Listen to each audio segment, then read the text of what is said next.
속보가 하나 더 들어와 있는 게 전국 법관 대표회의 이달 30일에 임시회의를 속행한다는 이야기가 들어왔습니다. 전국 법관 대표회의 지난번에 법관 대표회의 열었다가 아무런 결론도 못 내고 선거 이후에 대선 이후에 속행하자 그런 이야기가 나왔었죠. 근데 저는 이전부터 전망해 왔지만 뭐 판사들끼리 모여서 뭐 시민들이 원하는 그런 결론 별로 안 낼 것 같다. 뭐 대법원 문제 있어요. 조희대 대법관 왜 그렇게 재판 진행했습니까? 이런 문제지기보다 오히려 법원의 독립을 침해하는 정치권의 부당한 목소리, 뭐 조치들 지양해 주십시오. 저희 사법부의 독립을 지켜주십시오. 이런 얘기 할 것 같다. 저는 그렇게 전망했거든요.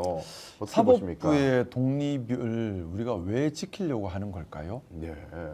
왜 지키려고 하는 걸까요? 사법부가 정치적인 고려에 따라 가지고 판단을 하기 시작하면은 안 되니까. 결국에는 사법부의 독립을 지키려고 하는 것은 사법부가 정의롭기를 바라는 것이고, 그렇습니다. 사법부가 정의롭기를 바라는 것은 사법부라는 권력이 국민을 위해 공정하게 봉사하기를 바라는 마음입니다. 네. 달리 말하면 사법부도 국민을 위한 봉사 이 전제 하에서 사법부의 독립도 이야기될 수 있는 거예요. 네.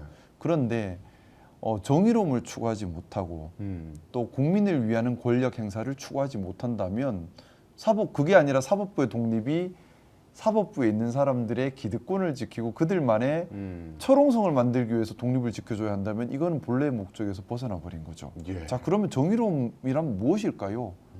우리가 그걸 생각해 봐야 돼요. 예. 자, 지금 저는 좀 저도 변호사 생활을 했고 또 변호사 생활 하고 계시지만 우리가 법조 엘리트가 너무 좀 괴리되었다. 우리 일반인의 상식과 괴리되었다. 그러니까 법 기술과 법 상식은 다르다고 생각해요. 네. 법 기술이 우수하다고 해서 법 상식을 갖췄다고 볼 수는 없는 거거든요. 예.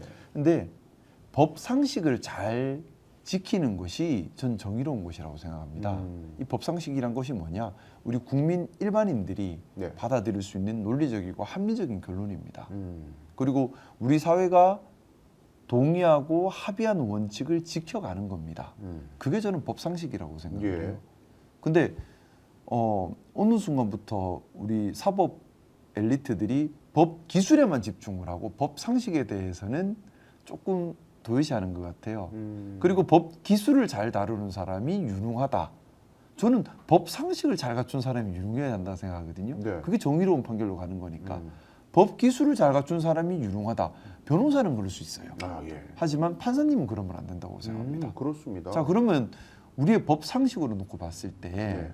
과연 지금 우리가 뽑은 대통령 지난 대선 때 뭐 압박이다 협박이다 누가 봐도 애매한 그것 때문에 대통령 일을 그만하게 만드는 게 법 상식에 맞나요? 이건 이상한 얘기예요.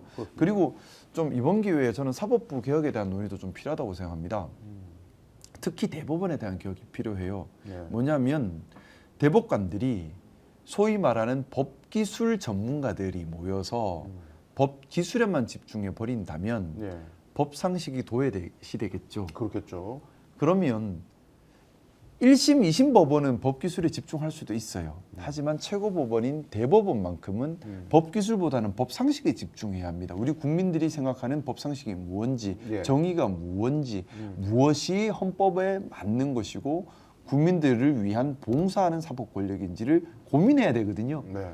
그러면 저는 생각에 조금 비난받을 수도 있겠지만 법조 출신이 아니다 하더라도 충분히 도덕적으로 검증되고 또 우리가 생각하는 법상식에 도달할 수 있는 그런 분들이 대법원에 합류하는 건 좋을 거라는 생각을 해요. 예. 쉽게 말해서 그겁니다. 어릴 적에 소년 등과에서 평생 갑으로만 산 사람이 을의 마음을 어떻게 알아요? 네, 맞습니다. 일반 시민들의 생각과 어려움과 또 상식을 모르면 법상식이라는 게 나올 수가 없는 겁니다. 그렇습니다. 소위 말하는 엘리트주의에 빠져가지고 나만 맞고 나만 옳고 이대로 따라와. 우리가 다 정할 거야. 지금 그거잖아요. 사법부가 대통령도 우리가 정할 거야 해버린 거잖아요. 네. 국민들 다수의 의견 모르겠고 대통령 우리가 정할 거야 해버리는 거잖아요. 네, 네. 그게 이번에 파기환송심이었지 않습니까? 사법의 자재가 사라져 버린 거죠. 국민을 위한 권력 봉사라는 예. 좀 그런 부분에서 본질적 고민이 필요하고 또 우리 변호사할 때 많이 느꼈지만 솔직히 대법관께서 보지를 않잖아요. 말이 3심제지 3심제 아니거든요. 보지도 않아요. 그러다가 네, 맞아요. 한 번씩 본인들께서 이제 보고 싶은 것만 봐요.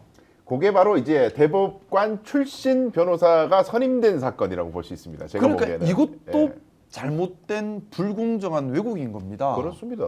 아니 정의를 추구한다는 사법부가 당장 여기서부터 불공정 즉 정의롭지 않음이 양성되고 있는 겁니다.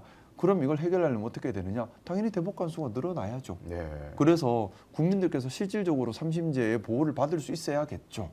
뿐만 아니라 법 상식을 지키려는 대법원은 정말 법 상식을 지키려는 노력이 저는 필요하다고 생각합니다. 법 기술자가 되면 안 돼요, 대법관들이. 그렇습니다. 그런 상황에서 이제 법관 대표회의라는 것이 사실 사법부에 차대한 일이 생겼을 때 중지를 모아가지고 소신 있는 목소리를 내자고 만든 회의체인데 잘 내야 될 텐데. 네, 근데 또 지금 저기도 엘리트주의로 빠지면 안 돼요. 그러니까요. 저는 엘리트주의가 너무나 싫어요. 그게 반민주적인 거라서. 네, 회의 소집 자체가 이제 수가 소집에 동의하시는 판사도 너무 적었고 해서 회의적인 목소리가 아직은 큰데 지켜보도록 하겠습니다. 그리고 국민의힘 얘기 좀 넘어가 보도록 하겠습니다. 국회 친정 얘기 자꾸 하면 안 되나? 이제 친정이라기도 그렇다. 아유, 드디어 김상욱 의원 오늘 방송 어떠셨습니까? 마음에 들었다면 구독, 좋아요로 스픽스를 응원해 주십시오. 여러분들의 구독, 좋아요는 가장 큰 힘이 됩니다. 스픽 구독, 좋아요.